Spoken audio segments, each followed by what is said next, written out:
Paano kung sabihin ko sa'yo na ang tagumpay sa pananalapi ay hindi kailanman random at hindi rin naging ganoon kailanman? Na habang milyon-milyon ang patuloy na nahihirapan, nag-aalala, at walang tigil na nagtatrabaho, ilan lamang ang tahimik na umaayon sa isang sandaling kayang baguhin ang lahat. Maaaring nararamdaman mo na ito ngayon, isang kakaibang bigat, isang hindi inaasahang pagbabago, isang pakiramdam na may malapit ng bumukas. Hindi ito swerte. Ito ay tamang tiyempo. At ayon sa mas malalalim na pattern na nakaukit mismo sa tadhana, 4 na zodiac signs lamang ang nakatayo sa gilid ng isang napakalaking financial breakthrough. Kung kabilang ka sa isa sa kanila, ang susunod na mangyayari ay maaaring tuluyang magbago ng buong buhay mo. Para sa karamihan ng tao, ang pera ay parang walang katapusang habulan, laging malapit ngunit hindi maabot. Mas nagsusumikap ka, mas marami kang isinasakripisyo, pero patuloy mo pa ring tinatanong kung bakit napakabagal ng pag-usad. Nakakainis, nakakapagod, at madalas ay tila hindi patas. Ngunit ang totoo, ang mga financial breakthrough ay hindi dumarating sa lahat ng sabay-sabay. Ang kayamanan ay gumagalaw ayon sa mga pattern, hindi sa tuwid na linya. May mga taong kailangang maghirap muna, matutong magtiyaga, magdisiplina, at tumatag bago dumating ang kasaganaan. At may iba namang patuloy na sinusubok hanggang sa pinakahuling sandali, kung kailan mas madali ng sumuko kaysa maniwala. Matagal nang ipinapahiwatig ng astrology na may malaking papel ang tamang tiyempo sa prosesong ito.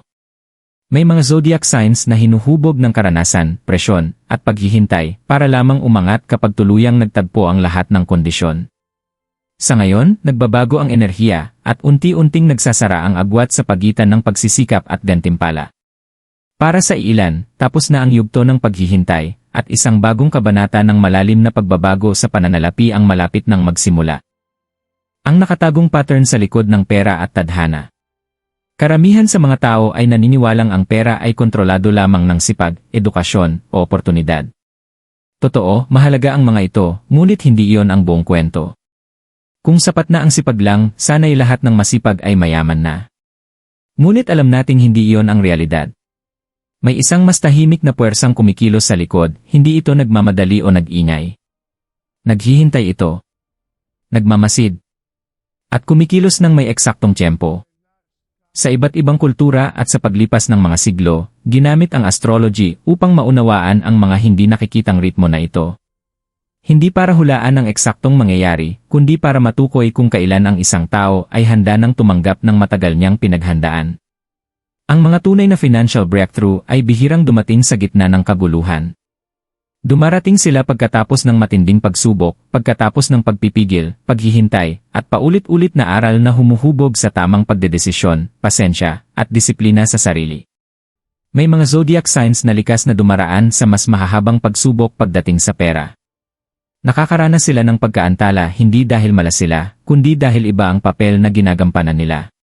Hinuhubog sila ng kahirapan upang pahalagahan ang katatagan, makita ang totoong oportunidad, at iwasan ang padalos-dalos na desisyon kapag dumating na ang kasaganaan. May mga senyales na mabilis umangat at mabilis ding bumagsak. Ngunit ang mga ito, dahan-dahang umaangat at nananatili. Sa ngayon, nagbabago ang pattern.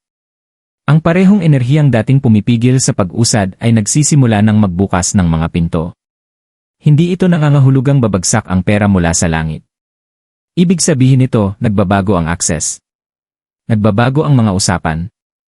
Nagbabago ang tiyempo. Ang dating pakiramdam na sarado ang lahat ay biglang nagiging posible. Sa 12 zodiac signs, 4 lamang ang nakarating na sa dulo ng isang mahabang yugto ng paghahanda. Hindi na sayang ang kanilang mga pinagdaanan. Hindi parusa ang kanilang mga pagkaantala. Ito ay pagpuposisyon. At habang ang daloy ng oportunidad ay papalapit sa kanila, mapapansin ang pagbabago, hindi lamang sa kita, kundi sa kumpiyansa, linaw ng isip, at kontrol sa buhay. Ang susunod na mangyayari ay nakasalalay kung makikilala nila ang sandaling ito. O hahayaan nila itong lumipas, tulad ng maraming pagkakataon noon. Zodiac sign #1, ang tahimik na tagapagtayo. Ang zodiac sign na ito ay hindi kailanman maingay pagdating sa kanilang mga ambisyon. Hindi sila nag-aanunsyo ng mga plano. Hindi sila naghahabol ng atensyon. At bihira silang magreklamo, kahit pabigyan sila ng buhay ng napakaraming dahilan para gawin yon. Sa panlabas, maaaring nagmukha silang mabagal kumilos, napag-iwanan, o kontento na sa kaunti. Ngunit sa ilalim ng lahat ng iyon, may ibang bagay na nangyayari. Maaga nilang natutunan na walang madaling dumarating. Sa usaping pananalapi, paulit-ulit silang sinubok. Mga oportunidad ang dumula sa kanilang mga kamay.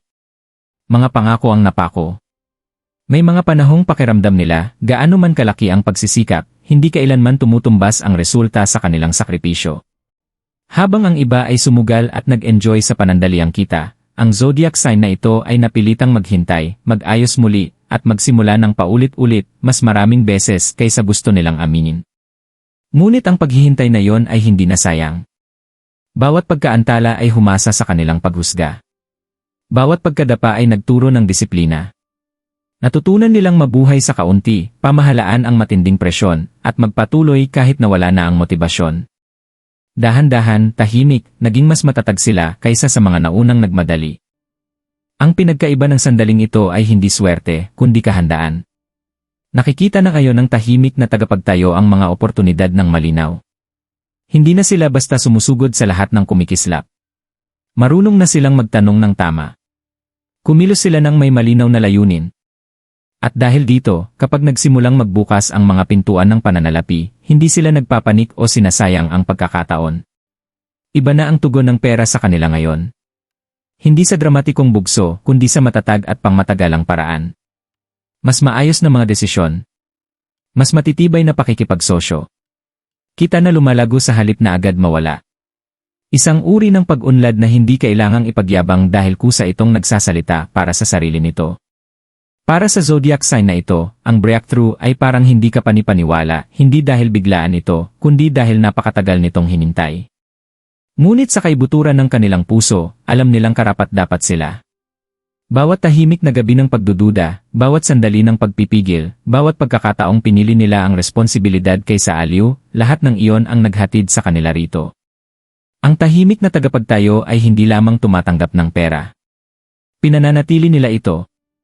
At iyon ang tunay na kaibahan nila sa iba. Zodiac sign #2, ang survivor na hindi kailanman sumuko.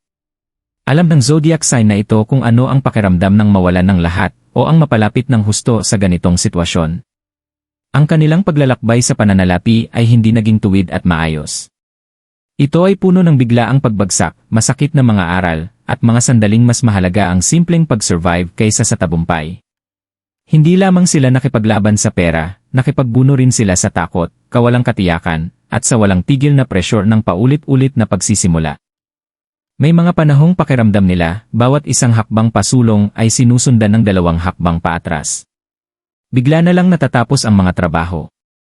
Gumuho ang mga plano sa huling sandali. Ang pagtitiwala sa maling tao ay hindi lang nagkait sa kanila ng pera, kinuha rin nito ang kanilang kumpiyansa. Ngunit kahit sa mga sandaling iyon, may isang kahanga-hangang bagay silang ginawa. Nagpatuloy sila. Kung ang iba ay sumuko na, sila ay nag-adjust. Kapag marupok na ang pag-asa, tahimik pa rin nilang hinawakan ito. Ang humubog sa zodiac sign na ito ay hindi kaginhawaan, kundi krisis. Natutunan nilang manatiling kalmado kapag nagkakawatak-watak ang lahat. Natutunan nilang iunat ang limitadong yaman. Natutunan nilang mag-isip ng malinaw kahit mataas ang emosyon. Hindi man ingrande ang mga kakayahang ito, sila ay mahalaga. At ngayon, sila na ang pundasyon ng mas malaking bagay na paparating. Ang financial breakthrough na papalapit sa zodiac sign na ito ay hindi gantimpala para sa pagiging perpekto, ito ay pagkilala sa kanilang tibay. Nagsisimula nang bumalik ang pera sa mga hindi inaasahang paraan. Isang ikalawang pagkakataon. Isang mas matalinong oportunidad. Isang pintong muling bumubukas na minsan ng marahas na isinara. Ngunit sa pagkakataong ito, papasok sila ng handa, hindi desperado. Hindi na sila naghahabol ng mga madaliang solusyon o hungkag na pangako. Kumikilos sila ng maingat, ngunit may kumpiyansa. Bawat desisyon ay nakaugat sa karanasan. Bawat hakbang pasulong ay may malinaw na layunin. Unti-unting nawawala ang kapangyarihan ng takot na dati kumokontrol sa kanilang mga pagpili. Para sa survivor, iba ang pakiramdam ng kasaganaan. May dala itong kapayapaan sa halip na pagkataranta. Katatagan sa halip na kaguluhan. Hindi lang nila muling itinatayo ang nawala, bumubuo sila ng mas matibay kaysa dati. Pinatutunayan ng kanilang kwento ang isang makapangyarihang katotohanan. Minsan, ang pinakamalaking pag-angat sa pananalapi ay dumarating pagkatapos ng pinakamabigat na pagbagsak.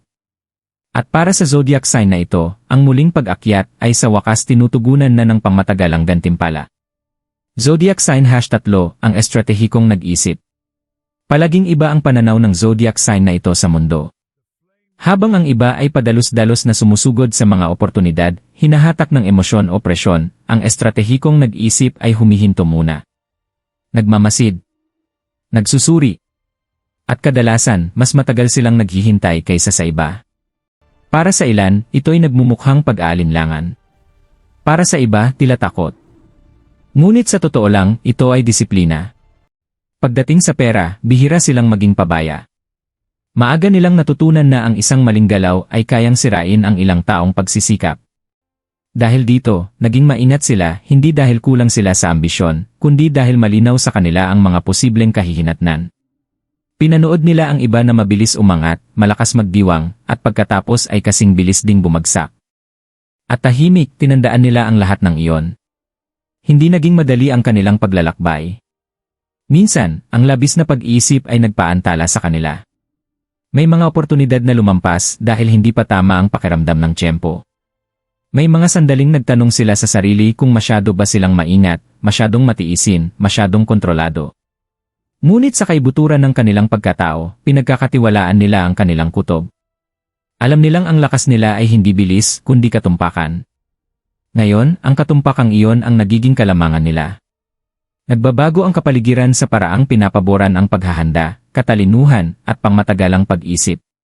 Kung saan nalilito ang iba dahil sa kaguluhan, ang estratehikong nag-isip ay nakakakita ng mga pattern.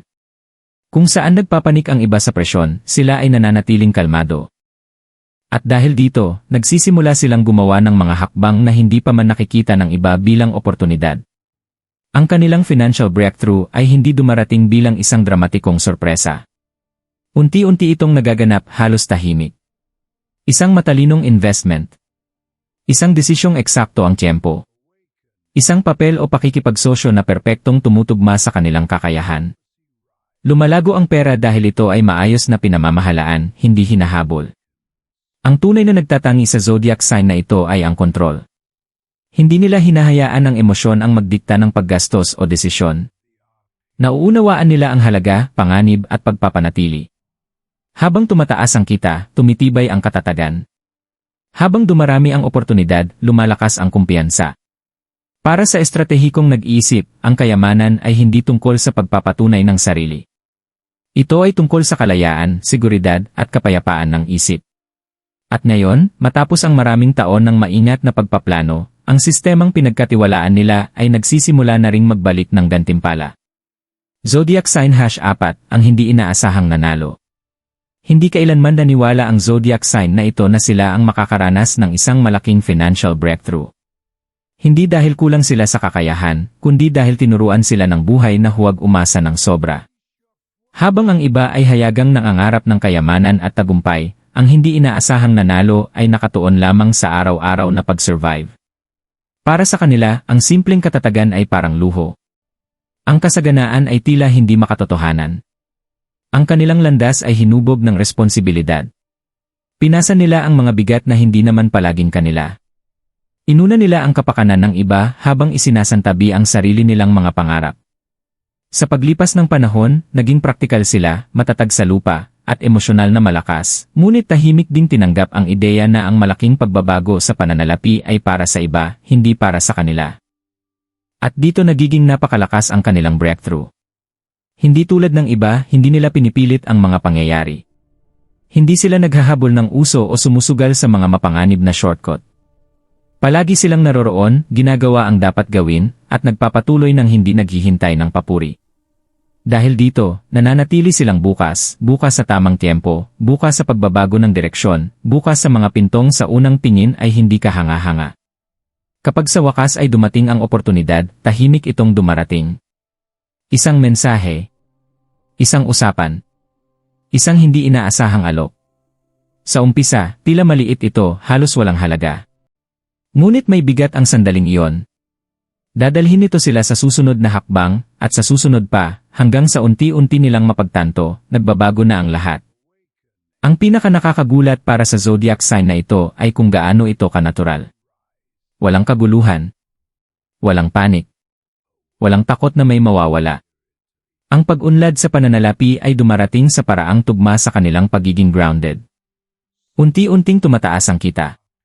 Bumibigat man ang mga responsibilidad noon, ngayon ay unti-unti na itong gumagaan. Lumalawak ang mga pagpipilian. Hindi ito bigla ang swerte, ito ay naantalang pagkakatugma. Lahat ng pasensya, kababaang loob, at tibay na kanilang pinanday noong tila walang gumagana ay ngayon nagiging pinakamalalakas nilang sandata. Marunong silang humawak ng pera dahil alam nila ang pakiramdam ng mabuhay nang wala nito. Para sa hindi inaasahang nanalo, ang kasaganaan ay hindi maingay. Ito ay personal. May dala itong ginhawa, kumpiyansa, at ang kalayaang sa wakas ay piliin ang sarili. At sa sandaling pumasok sila sa bagong kabanatang ito, wala nang balikan pa. Bakit kailangang maghintay ang ibang zodiac signs? Kung ang zodiac sign mo ay hindi nabanggit, hindi ito mensahe ng pagkatalo o pagkakait.